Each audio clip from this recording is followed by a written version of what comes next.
তোমাদের জন্য যারা সিনিয়র থেকে রয়েছে তাদের জন্য লিখিত অংশে কি করে ভালো করা যায় সেই বিষয়ে আজকে আমরা কথা বলছি। আর আজকে শুরুতে আমরা কথা বলবো ট্রান্সলেশন নিয়ে, কি করে আমরা খুব সহজ ভাষায় without applying any kind of rules, just common sense apply করে আমরা কি করে এই ট্রান্সলেশন করতে পারি বাংলা টু ইংলিশ। আজকে আমরা দেখাবো গত বছর অর্থাৎ তোমাদের 20-21 শিক্ষাবর্ষে যে 5টি ট্রান্সলেশন এসেছিল, এই প্রত্যেকটাকে আমরা কি করব ইংলিশে অনুবাদ করে তোমাদেরকে দেখাবো এবং খুব সহজে, right, without applying any kind of rules. তাহলে চলো শুরু করা যাক।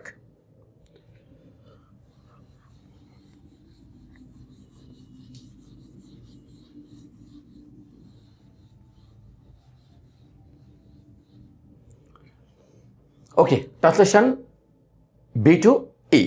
প্রথম কোয়েশ্চেনটা ছিল এমন যে আমার বাবা আগামী বছর অবসরে যাবেন। প্রত্যেকে খেয়াল করো এবং পারলে এখনই খাতায় নোট করে রাখো। কোয়েশ্চেনটা ছিল কি যে আমার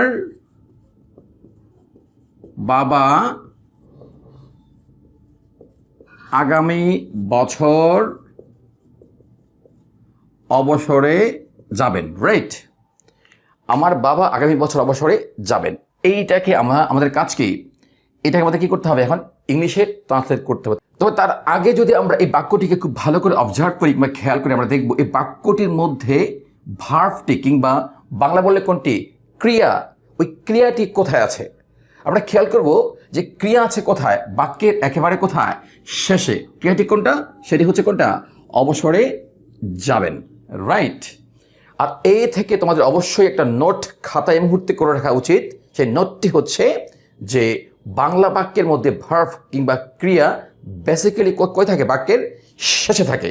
আই রিপিট, বাংলা বাক্যে ক্রিয়া কিংবা ভার্ব থাকে কোথায়, বাক্যের একেবারে শেষে, যেমনটা এখানে রয়েছে। ওকে, আচ্ছা, তাহলে আমার বাবা আগামী বছর অবসরে যাবেন, রাইট। আচ্ছা, উনি কি অবসরে গিয়েছেন নাকি যাবেন?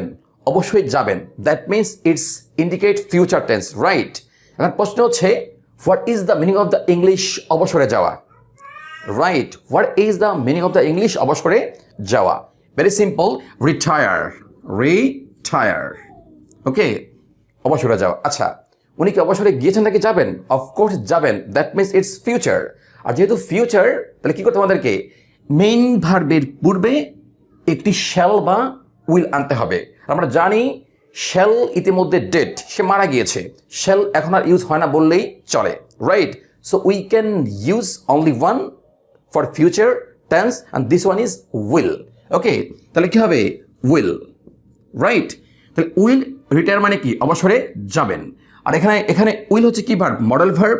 আমরা প্রত্যেকে জানি যে মডেলের পরে কি বসে, ভার্বের বেস ফর্ম বসে, রাইট। সো এটা কি হবে, রিটায়ার থাকবে। আচ্ছা, তাহলে উইল রিটায়ার মানে কি, অবসরে যাবেন। কে যাবেন? ভেরি সিম্পল, যাবেনটাকে আমার বাবা, তাহলে কি হবে, মাই ফাদার, তাহলে মাই ফাদার উইল রিটায়ার। কখন যাবেন? আগামী বছর। কখন যাবেন? এই যে আগামী বছর, তাহলে কি হবে, next year. Okay, my father will retire the next year, বা শুধু নেক্সট ইয়ার, কোনো সমস্যা নাই, দুইটাই কারেক্ট, রাইট। তাহলে কি হবে, my father will retire the next year. So এইভাবে সিম্পলি আমরা করতে পারলে পেয়ে যাবো কি, একে এক। ওকে, এই 20-21 শিক্ষাবর্ষে 2 নম্বর যে অনুবাদটি ছিল সেটি হচ্ছে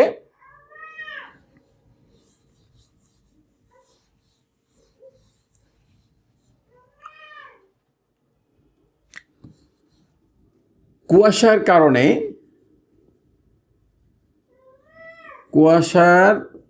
কারণে আমরা বাইরে যেতে পারিনি, রাইট। মানে কি বলা হচ্ছে, কুয়াশার কারণে আমরা বাইরে যেতে পারিনি। আচ্ছা, এখানেও সেম কথা। এইখানে এই বাক্যের মধ্যে ক্রিয়াটি বা ভার্বটি কোথায় রয়েছে? ডেফিনেটলি বাক্যের শেষে, বিকজ আমরা জানি কি বাংলা বাক্যে বেসিক্যালি ক্রিয়া থাকি বাক্যের একেবারে শেষে, রাইট। তো এখানে ক্রিয়াটি কোনটি? যেতে পারিনি, ফাইন। আচ্ছা, যাওয়া মানে কি, গো। আর পারা মানে কি, পারা, ক্যান, ফাইন। বাট এখানে বলা হচ্ছে কি পারিনি, it's indicate somehow past tense, right? এই পারেনি কথার মধ্যে কি রয়েছে? একটা পাস্ট গন্ধ পাওয়া যাচ্ছে, রাইট? সো ক্যানের পাস্ট কি এখানে? কুড। এখানে কি বলা হচ্ছে? যেতে পারিনি, তার মানে কি নেগেটিভ, রাইট? তাহলে কি হবে? কুডন্ট বা কুড নট। ওকে, আচ্ছা, তাহলে ভাবটা কি হবে? কুড নট গো বা couldn't go. Could not go বা কুডন্ট গো একই কথা। যেতে পারেনি, ওকে। যেতে পারেনি কারা? অফকোর্স কারা? আমরা, তাই না? তাহলে কি হবে? উই। তাহলে কি হচ্ছে? উই কুডন্ট গো। আমরা যেতে পারিনি কোথায়? এই যে বাহিরে। তাহলে কি হবে? উই কুডন্ট গো আউট কিংবা কি আউটসাইড, রাইট? আচ্ছা, তাহলে আমরা বাইরে যেতে পারিনি কেন? কারণটা কি? কুয়াশার কারণে। আচ্ছা, কুয়াশা মানে কি? ফগ। কুয়াশা মানে কি? ফগ। আচ্ছা, কেন? কারণটা কি? কি জন্য? কারণে, মানে কিসের কারণে? কুয়াশার কারণে। কারণে মানে কি? Very simple. কারণ মানে কি? বিকজ। কিন্তু কারণ নেই মানে কি? Because of, right? তাহলে কি হবে? বিকজ অফ ফগ কিংবা বিকজ অফ দ্য ফগ, দুটোই কারেক্ট, কোনো সমস্যা নাই, রাইট? তাহলে কি হবে এখানে? উই কুডন্ট গো আউট কিংবা আউটসাইড বিকজ অফ ফগ কিংবা বিকজ অফ দ্য ফগ। তোমরা যদি কেউ চাও এইটিকে লিখতে পারো একটু ঘুরিয়ে, যেমনটা কি? Because of the fog we couldn't go out কিংবা আউটসাইড। এটিও পুরোপুরি শুদ্ধ, রাইট? আমরা এ পর্যায়ে দেখছি গত বছর আসা 3 নম্বর বাংলা টু ইংলিশ ট্রান্সলেশনটি।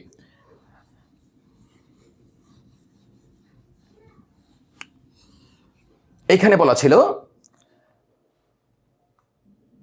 ঘন্টার পর ঘন্টা তিনি সড়কে আটকে আছেন। কি বলা ছিল? ঘন্টার পর ঘন্টা তিনি সড়কে আটকে আছেন। কি বলা হচ্ছে? ঘন্টার পর ঘন্টা তিনি সড়কে আটকে আছেন। এইখানে ভেরি সিম্পল, ক্রিয়াটি কোনটি? আগের মতো অবস্থা কোনটি? আটকে আছেন। আমরা আগেই জানি যে বাংলা বাক্যে ক্রিয়া থাকে কোথায়? বাক্যের একেবারে শেষে, রাইট? ওকে, আচ্ছা, এখন আটকে আছেন কথাটা ইংলিশ কি হবে? ভেরি সিম্পল, আমরা জানি যে STICK, স্টিক মানে কি? আটকে থাকা বা আটকে দেওয়া। আর এই ওয়ার্ডটা আসছে কোথেকে? খুবই ইন্টারেস্টিং। এই ওয়ার্ডটা আসছে কোথেকে? STICKER থেকে, স্টিকার থেকে। স্টিকার যদি আমরা লাগিয়ে দিই, এটা কি থাকে? আটকে থাকে না? লেগে থাকে বা আটকে থাকে, রাইট? তো সেখান থেকে আসছে কি? স্টিকার থেকে আসছে কি? স্টিক। আর এই যে স্টিক ওয়ার্ডটার যে পাস্ট ফর্ম সেটা হচ্ছে কি? স্টাক। আর এটা যে পাস্ট পার্টিসিপল ফর্ম সেটি হচ্ছে কি? একই হবে স্টাক, রাইট? তাহলে স্টিক, স্টাক, স্টাক। ওকে, আচ্ছা, তাহলে আটকে আছেন। তিনি তো নিচ থেকে আটকে নাই, তিনি জ্যামের দ্বারা কিংবা জ্যামের কারণে কি আটকে আছেন। তাহলে যেই কাজটা অন্য কারো দ্বারা হয় সেটা কি হয়? সেটা হয় প্যাসিভ মোডে হয়, রাইট? কোন মোডে হয়? প্যাসিভ মোডে হয়। তাহলে কি হবে? ঘন্টার পর ঘন্টা তিনি, কে? তিনি আটকে আছেন। ইংলিশ কি হবে? Is STUCK, stuck. আমরা জানি কি প্যাসিভ মুড মানে কি? Oxy plus B3। তাহলে এটা হচ্ছে অক্সি, এটা হচ্ছে B3, রাইট? আটকে আছেন। কে আটকে আছেন? তিনি আটকে আছেন। তাহলে কে? তিনি কে? হি। তাহলে কি হবে? He is Starc. তিনি আটকে আছেন। কোথায় আটকে আছেন? সড়কে, রাইট? তাহলে কি হবে? On the road. কোথায় আটকে আছেন? সড়কে আটকে আছেন। তার মানে কি হবে? On the road. ফাইন। তাহলে সড়কে গেল, আটকে আছেন গেল, তিনি গেল, বাকি রইল কি? ঘন্টার পর ঘন্টা। এটার ইংলিশ কি হতে পারে? ভেরি সিম্পল, কি হবে? For hours, right? ঘন্টার পর ঘন্টা।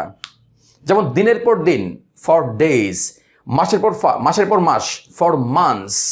বছর পর বছর, ফর ইয়ার্স, যুগের পর যুগ, for eras, etcetera etcetera, right? So he is stuck, so ঘন্টার পর ঘন্টা তিনি সড়কে আটকে আছেন, ইংলিশটা কি হবে? He is stuck on the road for hours. Very simple. Then the next translation is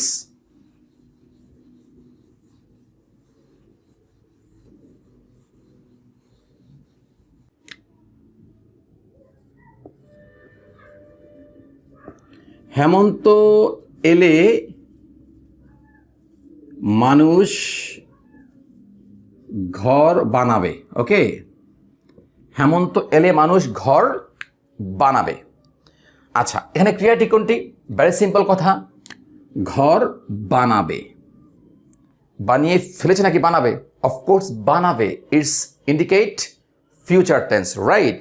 future simple tense or future indefinite tense. আমরা জানি ফর ফিউচার সিম্পল আর for future indefinite we should use always will. Shall is very very outmoded, এটা মরে গেছে, right? আচ্ছা, তাহলে কি হবে? বানাবে মানে কি? বানাবে বিল্ড। আচ্ছা, তাহলে কি বানাবে না? ফিউচার তো, তাই নাকি? তাহলে কি হবে? উইল। তাহলে উইল বিল্ড, বানাবে। কে বানাবে? মানুষ বানাবে। আর মানুষ মানে কি? ম্যান। ম্যান মানে কি? ছেলে মানুষরা, রাইট? এখানে বলছে কি মানুষ, এখানে ছেলে হতে পারে, মেয়ে হতে পারে। It's a common word. That's why we have to avoid using man or women. We have to use just a common form. This common form should be like that, people. Okay, people. তাহলে people will build, মানুষ বানাবে। কি বানাবে? ঘর বানাবে। কি বানাবে? ঘর। তাহলে কি হবে এখানে? People will build houses. Okay, আচ্ছা, কখন বানাবে? হেমন্ত এলে, নট হেমন্তে। এখানে কি বলা হচ্ছে? হেমন্তে, হেমন্ত এলে। যদি বলা হতো যে মানুষ হেমন্তে ঘর বানাবে, তখন কি হতো? Very simple, people will build houses in hemanta. হেমন্ত মানে কি? Late autumn. Autumn, late autumn, right? আচ্ছা, তাহলে people will build houses in autumn. যদি বলা হতো কি মানুষ হেমন্তে ঘর বানাবে, তখন হতো কি ইন অটাম বা ইন লেট অটাম। বাট এখানে কি বলা হচ্ছে? হেমন্ত এলে, রাইট? সো এখানে আমাদের কি করতে হবে? এখানে আমাদের একটা সময় কি করা হচ্ছে? একটা সময়কে ইন্ডিকেট করা হচ্ছে। তো এই জন্য এখানে আমাদের ইউজ করতে হবে কি? ওয়েন ওয়ার্ডটা। কোনটা? ওয়েন। তাহলে কি হবে? People will build houses when late